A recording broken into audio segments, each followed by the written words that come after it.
What's up, nasties? Happy Monday. How you doing? Welcome to the Oil Stream, like always, presented by Boston Pizza. It's Benny Thomson. It's Hernan and Salas here with you, as our boy Dusty is. He's on the golf course, right? Yep, he is. He's going.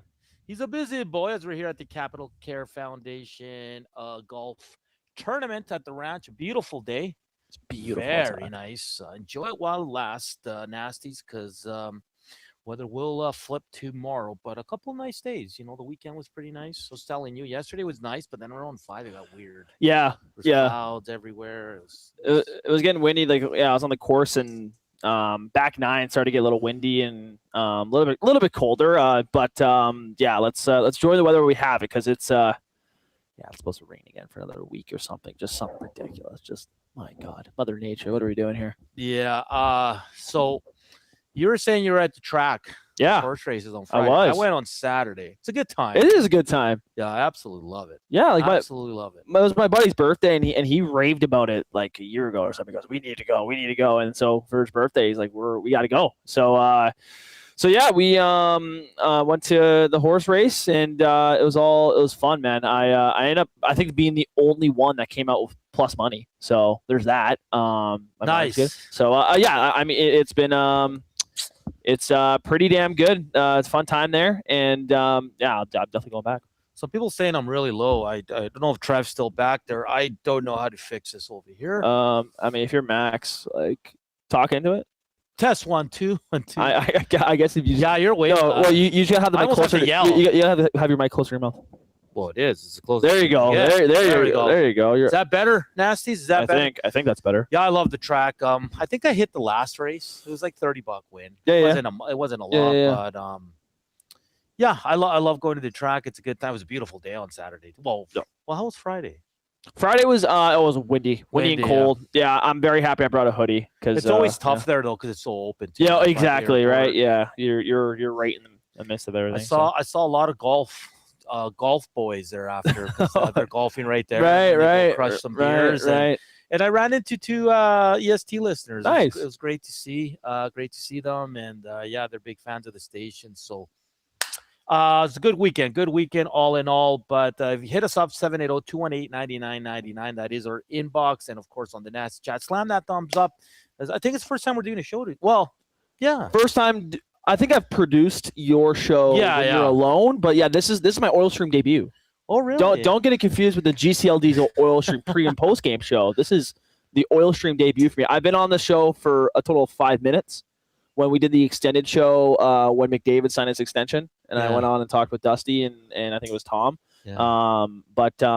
Now we're this is my first full stream of Oil Stream debut. Nice. So how about that? Well, good stuff, man. I think I've hosted a handful of times. Yeah. I did a show last year at the Saint tournament with Lieutenant Eric. Oh, really? Yeah, it was great. Okay.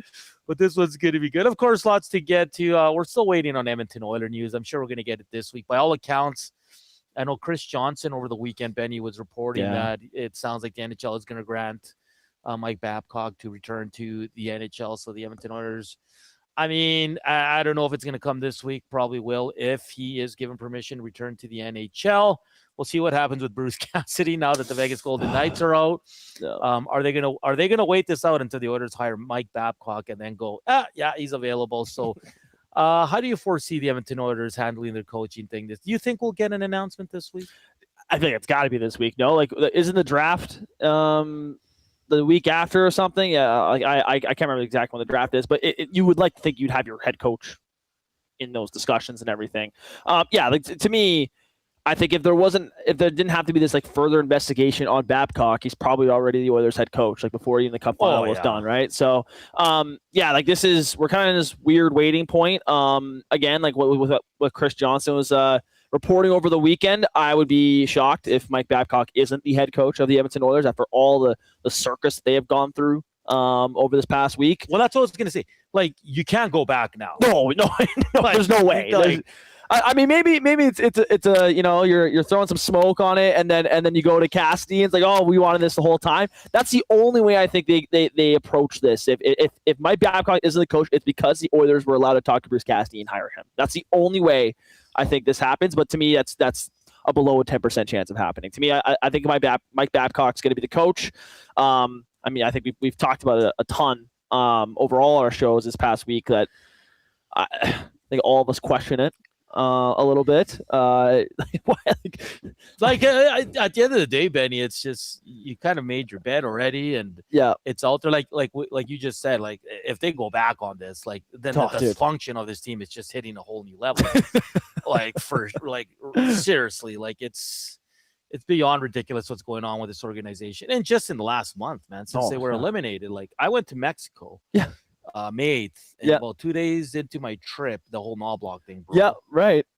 And then the nurse leak, and now he's like, yeah, I'm done with this. And then now this Babcock leak, it's just been a disaster. How will they disappoint us this week?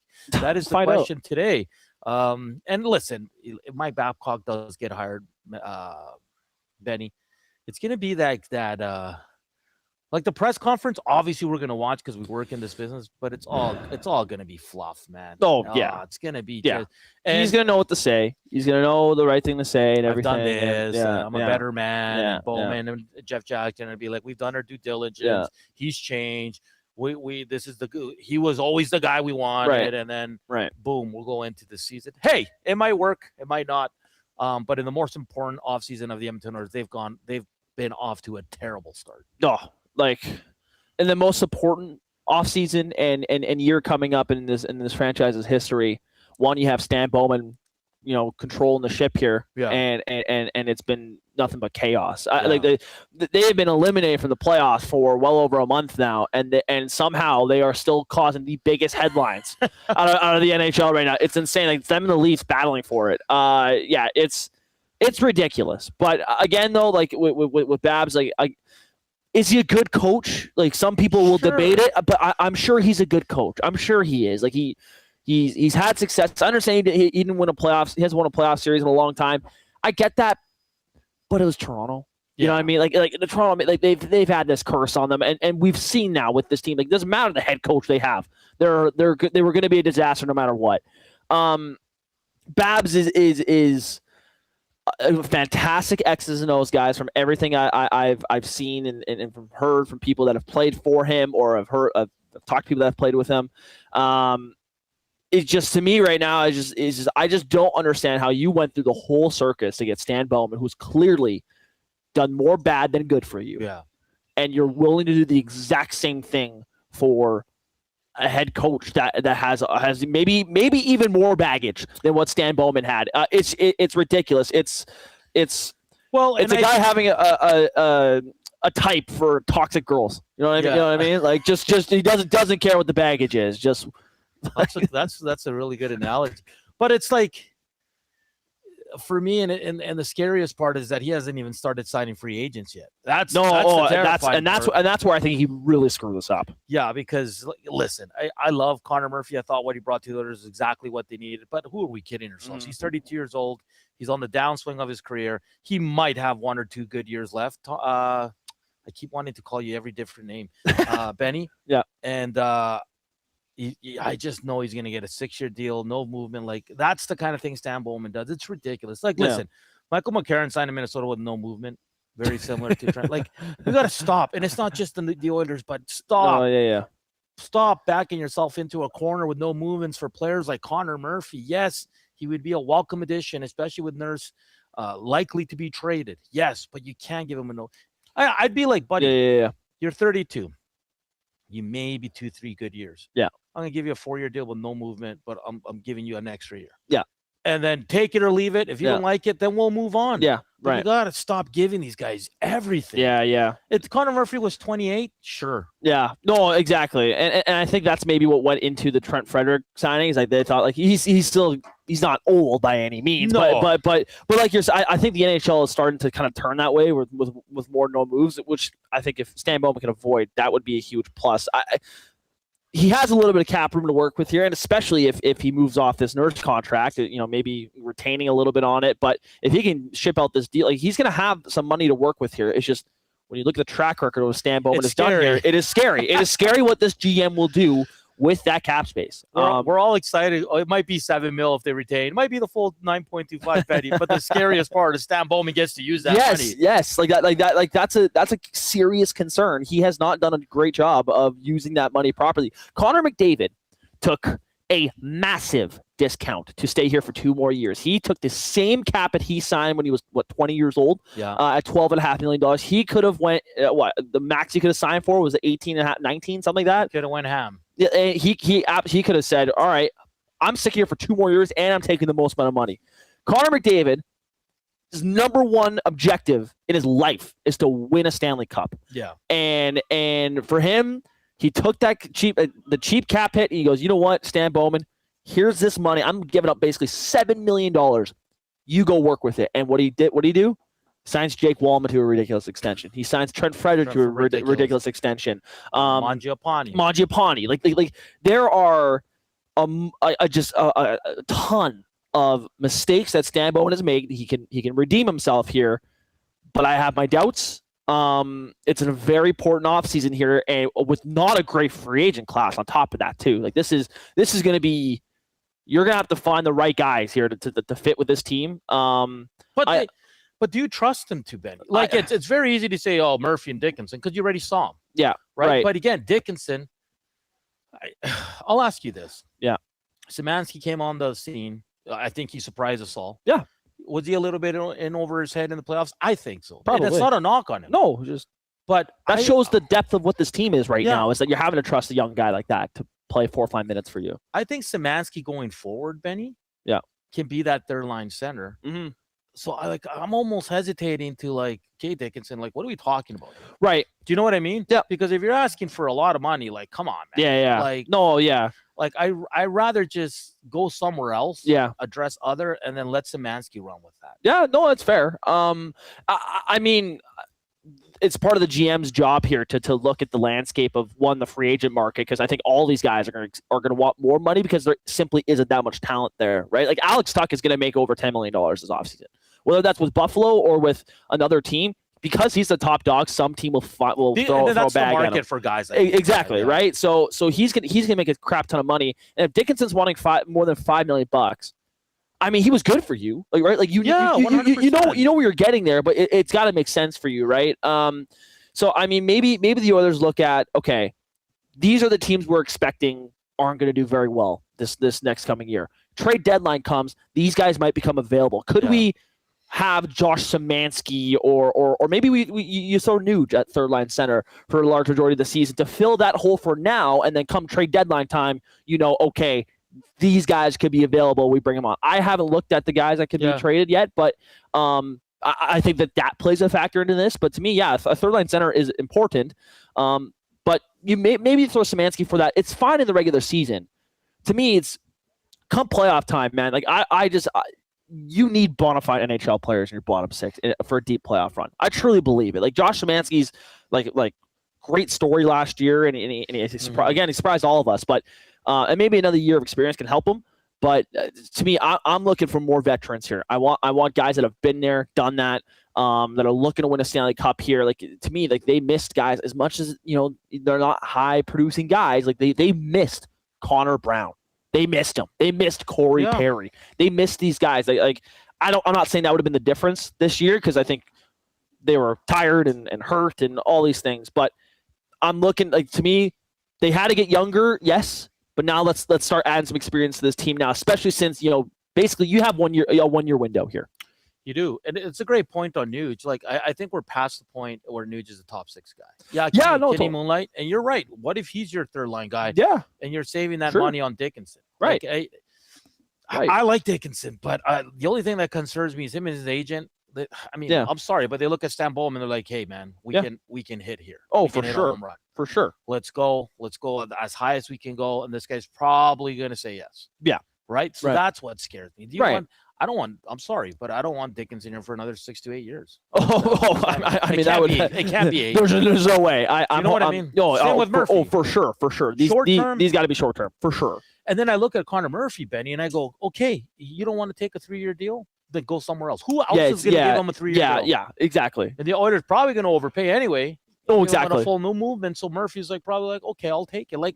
Yeah. I just feel like Bowman and Jeff and whoever does the negotiation, they don't negotiate. It's just what else can we give you? Yeah. What else? Just stay here.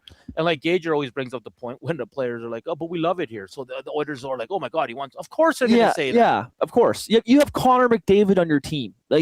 I'm sorry, he is the biggest reason why free agents come here. The biggest. There's no yes, you can have a fantastic arena and a sweet setup downtown and everything. The fans are crazy here. When you're winning, they rally behind you.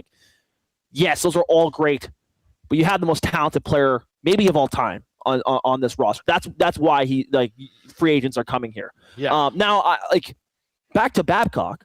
If Babcock is hired, do you think that affects free agent signings? Do you think free agents are going 100%? I don't know if I want to play for Babs. What if there's a trade to be had and the player goes, I'm not going. I don't want to play for Babs. What if there's players on the Oilers right now that are like, I don't want to play with this guy and I'm under contract? I seriously think that's a possibility. Yeah. Right. That's you see all the stuff that's going on, and so I understand.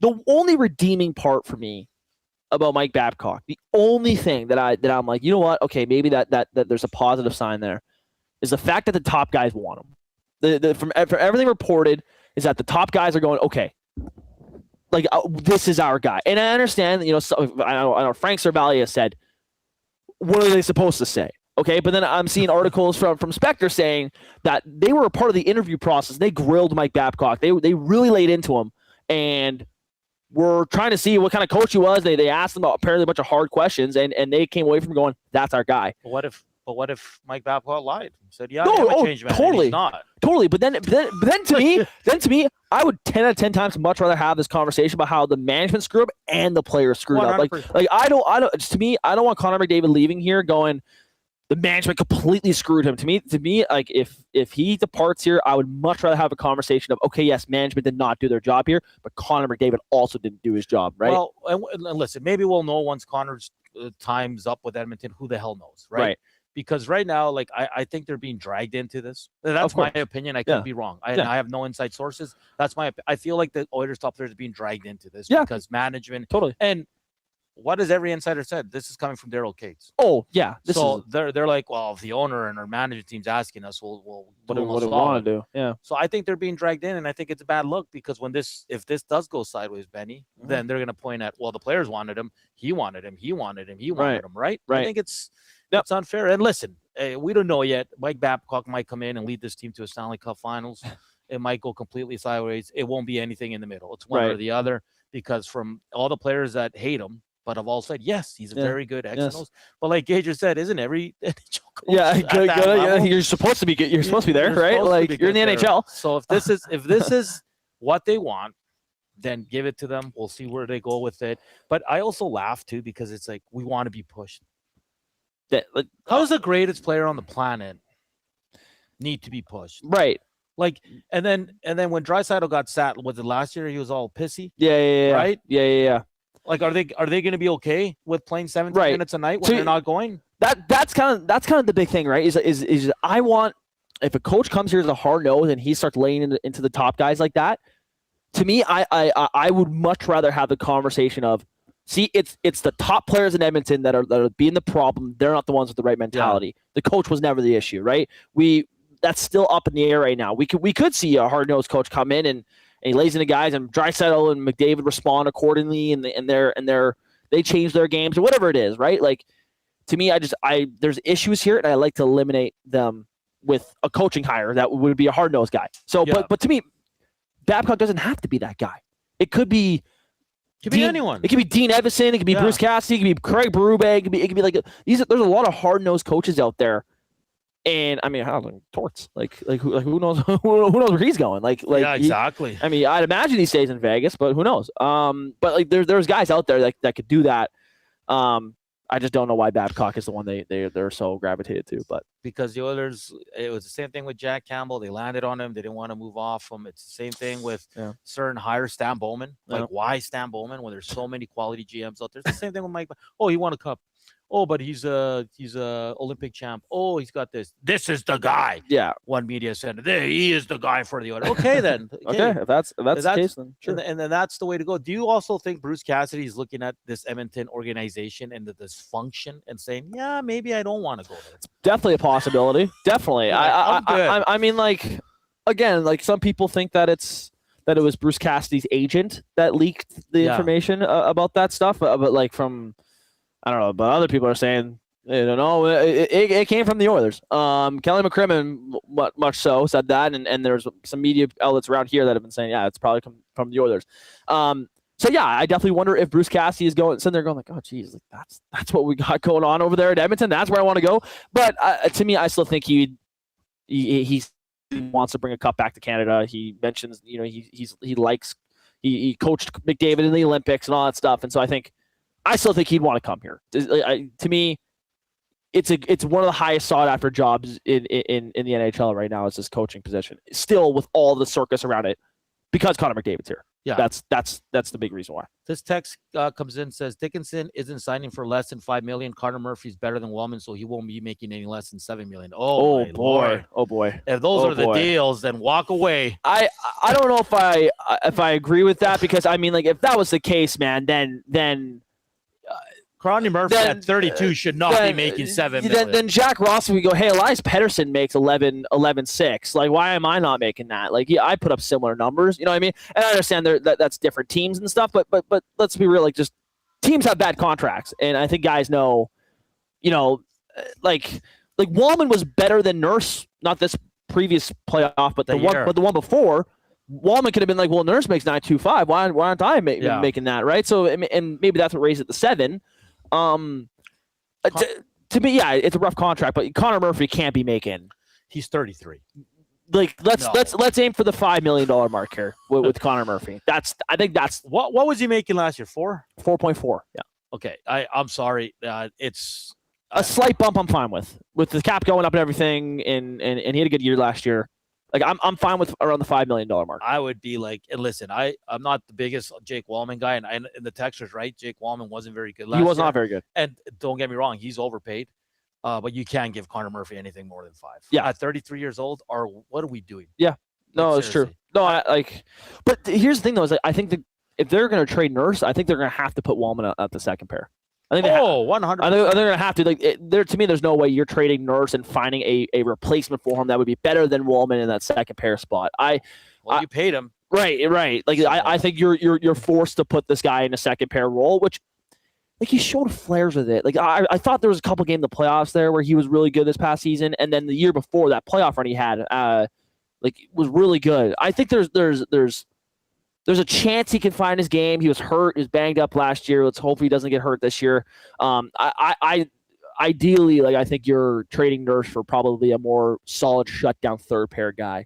I think the best the Oilers can hope for is just to get the whole salary cap. Yeah, that would be awesome. But that'd be awesome. I mean, that's wishful thinking. Yeah. Rip said he's right. He says, $9 million is the new $6 million D-man and $7 million is the new 4 point. You're not wrong, but just because those are the market now. Because Jeremy says, then you don't get Murphy and you keep looking. I'm fine with that. He's 33 years old, and we're talking about Connor Murphy, guys. Yeah. Okay. Like, a small sample size. Yes, he was really good, but like, what do we like? Yeah. This guy was a third pairing guy most of his career. Right. Yeah. It's like, move on. Yeah, I'm sure. Get someone younger and cheaper if you can. It's I think the biggest thing though is just the free agent market is this bad. Like, that's the problem here, is that, like, Connor Murphy might be able to get that type of contract because there's a limited amount of right shot down defensemen. That's always the biggest what if, is when, like, guys like that sign, and you're like, I wonder if the Oilers let him go, for example, right? What another team would have gave him. Yeah. And that's the thing, right? Because I think it's going to be Wallman and Murphy. I think they are going to bring Murphy back. They'll use half of Nurse's money to give to Murphy. Yeah. And go from there. And then you got Emerson in your third pair. Will they bring Stastny back? He's an RFA. I don't see why not. Yeah. And that's probably your sixth defenseman. And then they'll I hope they add one more. I'd hope they add someone that puts Stastny as a 7. I still think they need another guy for their top 6. Yep, I agree. Because I'm not sold Ike Howard can be there. No, I'm not either. Regularly. Like to me, I look at Ike Howard as if he comes in there and he's a regular top 6 guy next year, that's a pleasant surprise. Yes. Don't expect it. I don't think Quinn Hudson. I think he's iffy to make the team. Yeah. Hyman, I never worry about. Is Nuge peaked at top 6 minutes? Is he better suited to just power play? Right. PK, third line center. Paul Colson's not going anywhere. No, he's. But honestly, though, like I'm at a point now. He's grown. I'm fine with him being the top 6 guy. Yeah, he fits well there. But Penner's Pancake says maybe Wallman steps up and pulls up his big boy pants and becomes a solid second pair lefty. The issue is who's going to slide into Ekholm's spot as time is not on his side. Great question. That's a great question. Phil Broberg would be the guy for that. Oh boy, what happened there? Let's not go there, man. I love Philip Broberg. So yeah, it's not, and he signed for another 3 years, no movement. Ekholm? Yeah, I like 3-year extension.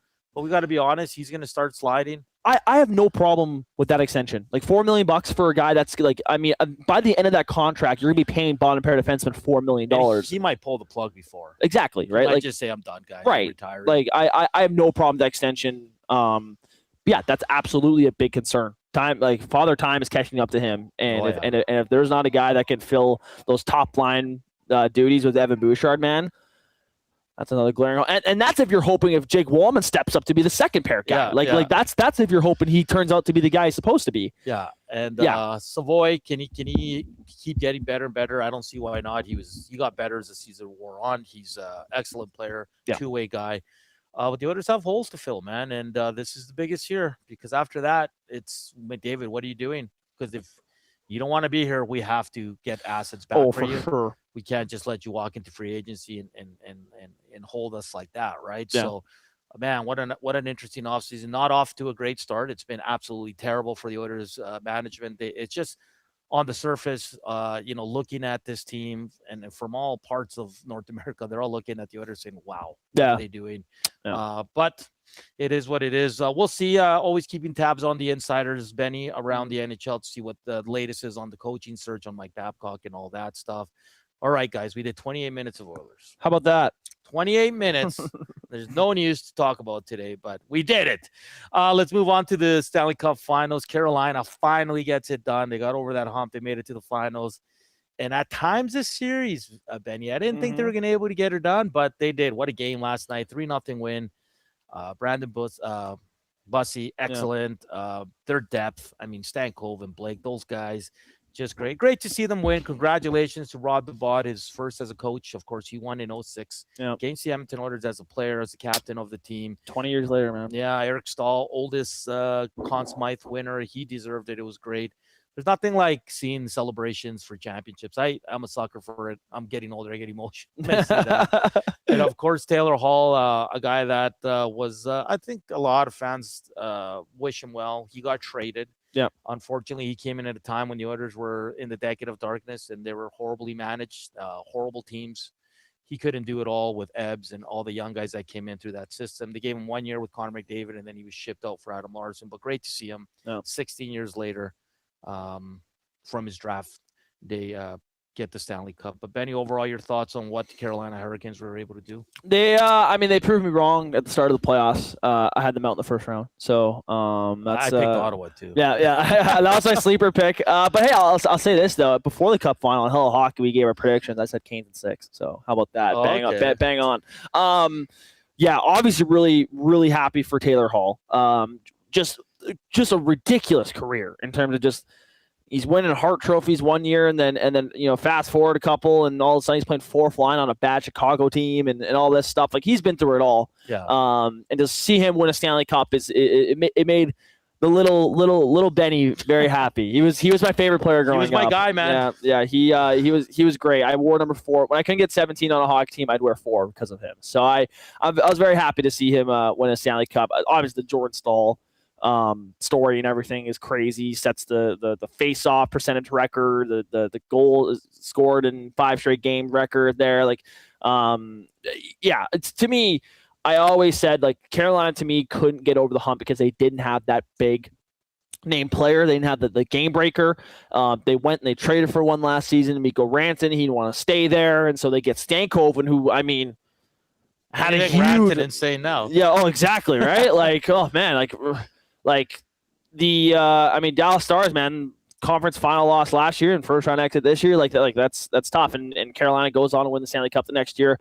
When they brought in Nikolai Ehlers in the offseason, I was sitting there going, like, is that not just one of the exact same guys they have already? Like, to me, he's another Seth Jarvis, Stankoven, Jackson Blake, Aho type guy, right? The smaller, speedy guy, but he had some huge moments in the playoffs. Good for them, man. The depth showed out. Rod Brindamore, fantastic head coach. He proved it with his performance here in the Cup final, and the goalies conversation. Like, just to me, it was an awesome story that Carolina won it. I was very happy to see them win it over Vegas. So you don't need an elite goalie to win. No, you don't. You need timely goaltending. Yeah, you need a goalie to get hot at the right time. And that's what Freddie Anderson did. He was not very good this season at all. He hasn't been good for a while. Like, he's been banged up and hurt and all this stuff, and he hasn't. There's always been a big issue around the goaltending of Carolina, and he gets hot at the right time. And Bussy had a great start to the season. He finishes it for them this year. It's good for them, man. They had a lot of things go right, but that's what you need to do in order to win a Stanley Cup. So. Yeah, it's funny because when Hall got drafted, I wasn't in this business yet, and he was my favorite player. I'm not a big jersey guy. He's the second Oilers jersey I've ever had. Really? Like, I was such a big Taylor Hall fan. When it was Tyler versus Tyler. Taylor versus Tyler. I was like, they got to take Hall, and I was all in on Hall. Yeah. When they traded him, I was I think a year into my board opting at TSN 1260. Oh, yeah. And I was crushed. I was like, for Adam Larson, really? Yeah. And he went on to win an MVP. But then you said, he bounced around, and let's be honest, he was a lot of times on the third, fourth line, not playing a lot of minutes. He was like a throw-in. He was a throw-in on that Rantanen trade. Like, he was in the 3-way deal. Like, he was a throw-in just to make the money work. Yeah. Like, and the fact that it's turned around to, he was like a huge reason why they won the Stanley Cup this year. He was fantastic. That's a fantastic find by Eric Tulsky to bring in a guy like that. Like, the Stankoven, Blake, Hall line was the best line of hockey all playoffs, and so that's a huge credit to him. But a 4-line team that rolls 4 lines, all 6 defensemen can play. Yep. Like, you have the big boys like Slavin, Chatfield, Keandre, Miller. Like, that's what you need, man. Like, and they're not the sexiest. No. When you watch them play, you're like, really? They're aggressive, in your face hockey. That's all it is, man. Like, they broke up so many plays yesterday. Yeah. They're just fantastic. And yeah, good for Taylor Hall. Good for a lot of the guys on that team. They finally did. I was very happy for Eric Stahl, seeing him with his brothers, how much it meant to him for the win. And he goes, I'm not one of those guys to jump ship. I love that. Because Carolina, for many years, Benny was that team. They're like, couldn't get over the hump. They just couldn't win. Couldn't get out of the second round, right? So they finally did it, and they're the Stanley Cup champs. And how, you know what's crazy, Benny? Aho wasn't even very good. I know. Like, their best player wasn't their best player. Aho, even Jarvis didn't really have that great of a playoff. Like, Svechnikov had moments, but it was mainly the depth, man. Like obviously Jordan Staal with the big final, but that Stankoven, Hall, Blake line was red hot, and their defense, man. Like, what's craziest to me is in this whole situation is they're $12 million on the cap. Yeah, like that is, like, they could have added a stud if he was they could have went and gotten Robert Thomas or something at the deadline, and if they traded all picks, they could have fit him in, and like that's another guy they could have had to play big minutes for them, right? Like, but maybe they're like, we're good. Yeah, like all they did was bring in Nick Delorier, who barely played. Yeah, like that was the only guy. They added some swagger to the locker room. Seems like a glue guy, and that's all they needed, and so. It shows you that, like, even the teams that swing the hardest at the deadline doesn't really turn out all that often. No. Like, yeah, you had Florida go get Brad Marchand the year before, and that was huge. But the year before, it was Florida with Tarasenko, who didn't really do too much for Florida. He was good. It wasn't like fantastic, but a lot of these teams, it's usually never the team that takes the biggest swing is the one that goes and wins the Stanley Cup most of the time. No, because I think I had Colorado, Carolina, I know, with Colorado winning it. I think those were my picks before the playoffs started. Colorado. You had Ottawa. You said. No, but Okay. West and East. I had Carolina. Okay. And Colorado, but Carolina, what they lose 3 games? Yep, 3 games total. Yeah, that's 16-3. That is the second quickest Stanley Cup win for a team since I believe the Oilers in the 80s. I think it was what I heard Chris Cuthbert say on the air last night. Well, and it was deemed that Freddie Anderson tweaked his knee. That's why he was out. Yeah, they weren't saying much. They're like, he needs time. We're like, well, what the hell does that mean? Right, he needs time. But yeah, Stahl passed it to Freddie Anderson, the 2 vets. Which was great to see. Yeah. And, it's always just great seeing the families there. Jarvis's buddies probably still partying. Oh my goodness. There's not a chance I'd be done partying. I wouldn't see a bed for a while. So Slavin, Olympic gold, Stanley Cup, pretty good year. How about that? Jeez. How about that? I mean, he said this is the most hurt he's ever been throughout the entire season, but it didn't matter. He got his trophy case set up pretty well from this past year. I loved it in handshake or the cup handoffs. Freddie tried giving it to Aho, and Aho looked at Hall and said, "No, give it to him. Give it to him." Gives it to Hall. I also loved how Stankoven and Jackson Blake were the last guys to hoist the Stanley Cup. They let all the veterans go, even the guys that barely played or 4 flying guys. Let them all go. Let the young kids say, "You got a ton of your career ahead of you. Let's let you go last," which was pretty funny. But it was really cool to watch all that. Very happy Vegas didn't win. There's a lot of things I don't like over there in Vegas. So me too. So yeah, a lot of things I don't like about that team. So I'll just leave it at that. I'm glad they didn't win, and then we'll see what happens with Torts. Right, he only signed for the 8 games of the regular season and the playoffs.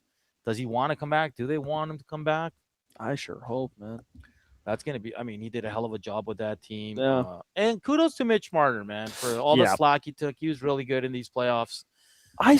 I saw the Toronto market getting on him for his performance in Game 5, and I imagine it's going to be the case. I imagine all day today it's been the case of how Mitch Marner did not show up in Game 6 when it mattered most. When it mattered most in the Stanley Cup Final, Mitch Marner didn't show up. Come on, man. They lost 3-0. The whole team. Yeah, that's what I'm saying. No one showed up. And he had a hat trick. It was a Game 2. And he could have had 5. He could have 5. He literally got 5. I'm sorry, man. I will not take any Mitch Marner slander for his playoff run. I'm pretty sure he led the NHL in points this playoff run. He was the no doubt Conn Smythe winner. Vegas won the Stanley Cup. Let's stop it. Stop it with this Mitch Marner hate. Toronto, we get it. We understand why you miss him. You wish he was still a Leaf. Leave it alone, man. He's not with you anymore. He's doing well in Vegas. Carolina repeat. Yeah, honestly, I don't think so. But I mean, who knows? Maybe they go and get they have $12 million. Right, like 83 Runner says. Do you think Larkin will add Carolina to his trade list? Probably. Peg said that the list that came out with Vegas, Minnesota, and Florida, those were his preferred teams, but he's willing to expand on that. Yeah, he's willing to go more. It's like Darnell, right? Right. We don't really know the teams. I know LA and Pittsburgh have been mentioned. Yeah. But we don't really know what the other teams are. And I'm pretty sure he's going to have to expand his. But again, man, it's Stan Bowman in charge, so it's terrifying to see what he's going to trade him for. But we'll wait and see on that. But all in all, I thought for a final series, we all thought was going to be boring. It was pretty damn entertaining. Oh, yeah. It was a really fun series. Both NBA and NHL were just awesome entertainment this year, which that was great to see. It was you had some entertaining sports on every night, and now you get the World Cup. So yeah, it's I was talking to Murray about that, and because I'm all in on the soccer, it's been great, man. Yeah. But it's it's a little sad that the hockey's over, and then after the draft and free agency, we'll get a nice little reprieve from talking so much hockey, unless the others make news, of course. But we have CFL, we have tons of racing, and the sports never stops, Benny. Never. And with the Oilers, we know we're gonna have some entertaining weeks coming up here with the new coach to be announced. Absolutely, could be this week, and then free agency. These we'll see what the Oilers do, how much they spend, how many movements they give out. It's going to be a fun and exciting time. The draft is not this weekend, but the next weekend. Okay. And I don't think the Oilers hold a lot of picks. No, I believe they have their third rounder this year. 3, 4, 5, 6, 7, I think is what they got. Let's take a look. Next year they may have their first. They have a second and the third, a sixth. Oh, this year? In the seventh, yeah. Oh wow. So what was dealt in that I thought Connor Murphy trade? Because they traded a second round pick for Connor Murphy. It's the 2028. Oh, is it? Oh, got you. But they might be moving this pick. Yep. With Darnell. With Darnell, maybe. Yep, that's to sweeten the that's pot. definitely a possibility. Yeah, whatever it is, man. If you can get 925 off your books, you're laughing. So, but again though, who are you replacing with? You gotta find someone to replace it with. Sorry to go back to the Oilers, Benny, but I found an interesting debate online since Nurse News came out that he's like, yeah, I'll waive and here are my destinations. Like, I'll say it, 95% of this city wanted him out. Oh yeah, oh yeah. And again, no one's saying he's not an NHLer. I think he's an NHLer. He'll play on any team, depending on the team. Depends where you slide him into that lineup. He's a really good hockey player when he's on. I don't think he's ever been great, but he's at the point he is in his career. He's over 30. He's so up and down. I think this is just who Darnell Nurse is. He struggles to find out if he's offensive, defensive. Like if someone asks you, Benny, what is Darnell Nurse? You probably can't really classify him as that. What kind of defenseman? Yeah, exactly. So I found it interesting over online, and I know it's online. And on some other shows and discussions from out of market as well, like, well, who's going to replace him? Right. And it's for me, it's Wallman. He got the big deal. That would be the biggest one, right? Yeah. Like, okay, so what are you gonna? If I asked you, what are you gonna miss from Darnell Nurse? Give me one or two or three things if you can come up with that. I enjoyed his speed. Yeah, good skater. Great skater, big guy that can move.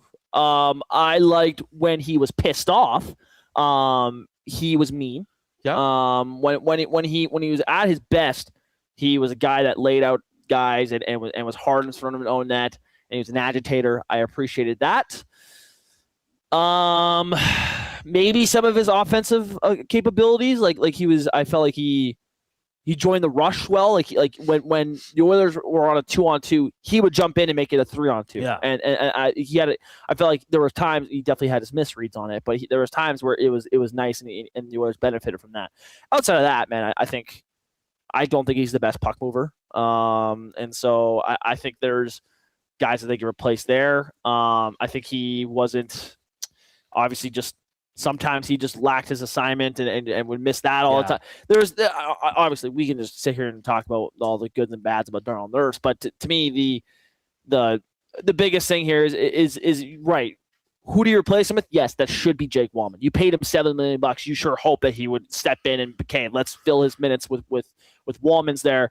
To me though, I don't want Stastny playing third pair, especially in the playoffs. Like if they go into this season with a Stastny Emberson third pair, it'll be kind of like, okay, like all right, sure, but by playoff time, man, like that better not be the case, right? Has to be an upgrade because So I found it interesting that people were like, well, he plays a lot of minutes. How are the Oilers going to replace that? Yeah, but a lot of those minutes weren't good minutes. Yeah, exactly.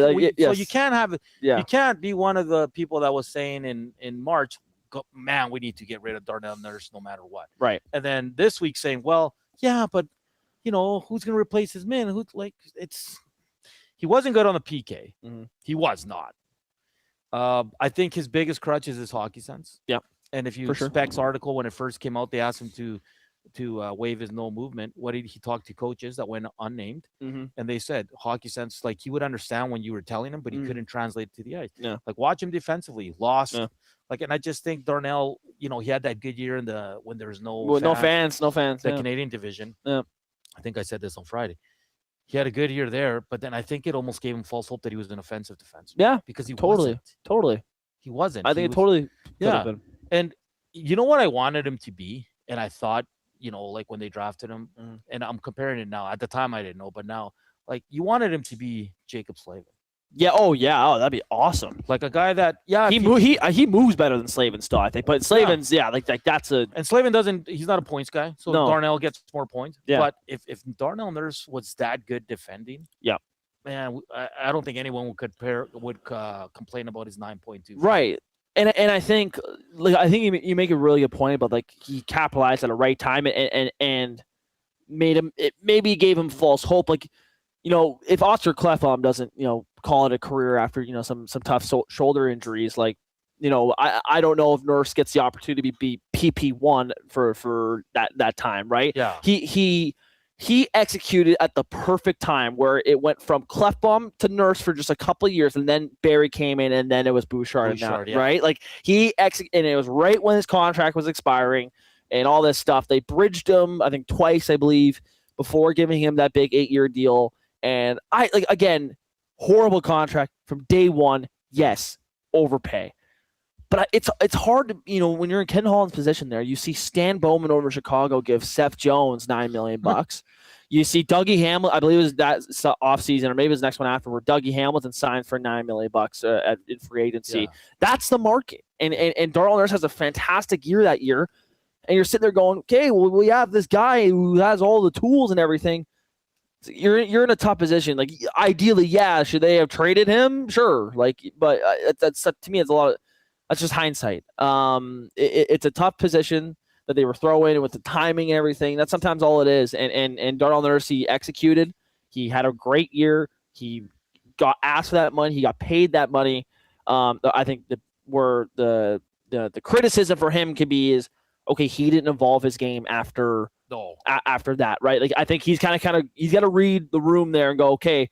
Oh, now Barry's there. Okay, we have our power play guy now. And then when Barry was gone, okay, now we have Bouchard. We have our points guy. Let's turn you into let's be a shutdown defenseman here. And I think that it took him either too long to realize that, or he simply couldn't do it. Like, either or, whatever it was. It's just not knowing what his role was. Like, yeah. Because I look at Darnell and everybody's like, he was tough. I'm like, and I don't disagree. There's a lot of guys that didn't want to fight Darnell Nurse. But when's the last time you saw Darnell Nurse throw a huge hit? When did he catch someone on the tracks and just he wasn't physical in that way? Like, in front of the net after the whistle, he'd give you a couple slashes. He'd fight you, but he wasn't. You didn't have to keep your head up around him. No. Right? Like that's a good way of putting it. Like you didn't have to keep your head up. If you're going into a corner with Darnell Nurse, you weren't going, oh my God, I got to fear for my life here. Like you would be fine. There was a game, not this season, not last season, the year before, where they were playing the Dallas Stars, and it was before Game 4. The Oilers were down 2-1 in that series. Darnell Nurse had a horrible Game 3. He had a horrible playoff at that time, and he met with the media before the game, and he was giving one-word answers. And I went to that game that night, and I think it was Dallas went up 2 or 3-0 right away or something, and then I believe after that the Oilers came back and won it. And Darnell Nurse, I think, had 12 hits that night or something ridiculous. And I remember being in the stands and watching that game, and I'm going like, am I crazy? Like, maybe I'm just there. I'm like, Darnell Nurse is like running around like hitting guys, and like this is a good defenseman here. And then sure enough, I'm hearing all the media after going like, where was that Darnell? That's what we've been looking for. So yeah, he's had moments like that. Because people can throw out all the stats, but he had this, but you don't notice any of it. Oh yeah. You know no, exactly, right? It's no Kronwall. There's no Kronwall or Matt Dumba. Wallman does that. Wallman will have those moments. Emerson does too. His moments. Yeah, that's all I'm saying. I'm not saying he wasn't, but again, I just wanted more physicality from him. Like you said, when you went into his corner, you weren't worried. No, never. You were never. It was never like oh man, I gotta go do this. I mean, obviously. But how many Oilers do that? Exactly, right? Honestly, I don't even know if there's that many defensemen in the NHL that do that now anymore. The game has changed. I think I've always said this. I think I've used this narrative around people who hate on Bouchard is I think some people are wanting Evan Bouchard to be Chris Pronger when he isn't Chris Pronger. Okay, yes. He isn't a tough defenseman. He isn't a guy that's going to hit guys and all this stuff and whatever. He's not. That's just not the type of defenseman he is. And I think it's the same thing here for Darnell Nurse. I think a lot of people want him to be Chris Pronger. He's not Chris Pronger, even though he has the better tool to do it. That defenseman isn't. There's not a whole lot of those defensemen anymore. Honestly, Nikita Zadorov is kind of like that. But even then, though, he has some horrible misreads and stuff. He can be a huge. Trying to think of the word here, but he sometimes doesn't help your roster with how he plays. I think that type of defenseman is dying a little bit, but there's no doubt Darnell Nurse definitely should be tougher and should be a harder player to play against with the build that he's got. He's 6'4" and good muscle on him. He can move too. Like he shouldn't be getting beat anywhere. So it's tough. I'm intrigued to see where he lands and how he does on that team. I truly, because by the sounds of it, he wants to go to the U.S. market. Obviously, less media, less fan reaction. He could probably go out for dinner with the family, not worry about comments. Of course, stuff like that. I am intrigued though, and listen, I've been one of the bigger critics on Darnell Nurse since day one. I didn't like the contract. I always struggled with. Everybody kept bringing up his offense. I'm like, I don't care if he scores 0 points. No, as long as he's good defensively, and he never has. But I will say he's been a warrior. Yep. He doesn't miss a lot of games. He got laid out by Reeves. Returned he missed like 1 or 2 games. Yeah. I get the whole media stuff. He was a little short with them. And listen, these guys are human. Sometimes they just don't want to do it. Yeah. Sometimes they're just annoyed. But he always stood there and faced the questions. And listen, 2 bad playoff runs for him. Like the first Stanley Cup run, he was awful. It was historically bad. Mm-hmm. The year after that, he was a little bit better, but he had his moments. Yeah. Just when it counted, he kind of drifted away. So, and then in the season, he went out. He was so up and down. But we do wish him the best. Like I said, he was a warrior. I wonder how the core is taking it because they're buddies, man. Yes, totally. And people are like, "Well, it's a bit." No, I get it's a business, but Connor and Leon will still be affected by it because that's their boy. Like they'll move on, they'll be fine. Yeah, but it's just like think about it. You've been working with a guy for what, like 9 years, 10 years, maybe. Like that's like. That's all you know is going to the rink with him, right? Yeah. And so obviously, like with Nurse, like assuming that he'll be gone here this offseason, like. Yeah, it'll weigh on them, but I also think like that could help the Oilers here. Like this, I think it's a big enough shakeup to go. Okay, like there's no like, oh, we'll keep the boys together or whatever. Yeah. It's like if you're not playing to a standard, you got to go. And so that's the case with Darnell here. And when they were ousted by the Ducks, Dusty said, he goes, when do we start looking at the core? Like you can't just keep the same core. Right. Look at Carolina. Right. So like you got to move out some guys, and Darnell's the first one to fall, and let's be honest, it's his contract. Yes. That's why they want. If he's making $5.5 million now, I think we're all sitting here. He's on the team this year. Yeah, exactly. It's that simple. We got to get going here in about 3 minutes. I don't see my co-host Joaquin anywhere. That ain't good. That's no bueno. Does he know that? Yeah, I think on Friday we realized we were at the ranch, and then yeah, you should be here soon. Also, not to worry. Coming up on EST Afternoons with Joaquin and myself and Zach Kubish, of course. Toussaint Ricketts, former member of the Canadian national soccer team, Edmonton boy, and he's currently on the TSN panel for the World Cup. Will join us at 1:20. We got Noticias, and we also have Mick Kern from SiriusXM NHL joining us at 2:20, and we'll roll along. And then Reed Wilkins, Jamel will take you home. They'll take you right up until 6, and Joaquin has rolled in. Yeah, he's trying to find the parking. Yeah, so that's good.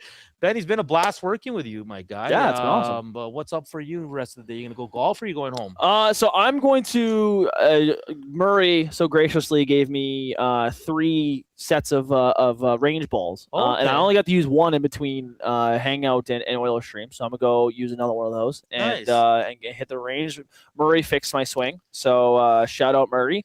But so I'll go hit some balls, and then I got some social media to do these things I still gotta do. So I'll go home and make a couple clips. And then I'll be about it, man. And then we're all back at the studio tomorrow. Yep, should be a fun time, but it's beautiful out here. It is, man. I'm a little sweaty. I'm not gonna lie. Me too. Me too.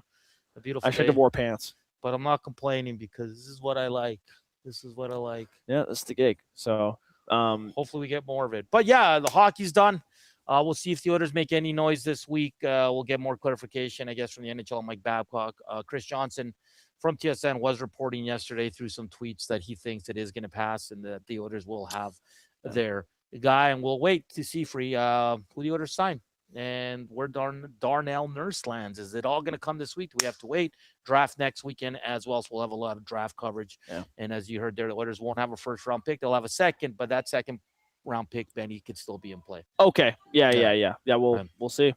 All right, that does it for us here on the Oil Stream, presented by Boston Pizza. Like always, it's Benny Thomson, Hernan, Salas, and Zach Kubish back at the EST studios. Don't go anywhere. EST Afternoons is coming up with Joaquin Gage and myself, and of course, our lovely producer, Zach Kubish. Hope you enjoyed your lunch hour. Get back to work, you slackers. Now, we'll see you on EST Afternoons. On behalf of Benny, I'm Hernan saying thank you for watching. Thank you for listening. We'll chat soon.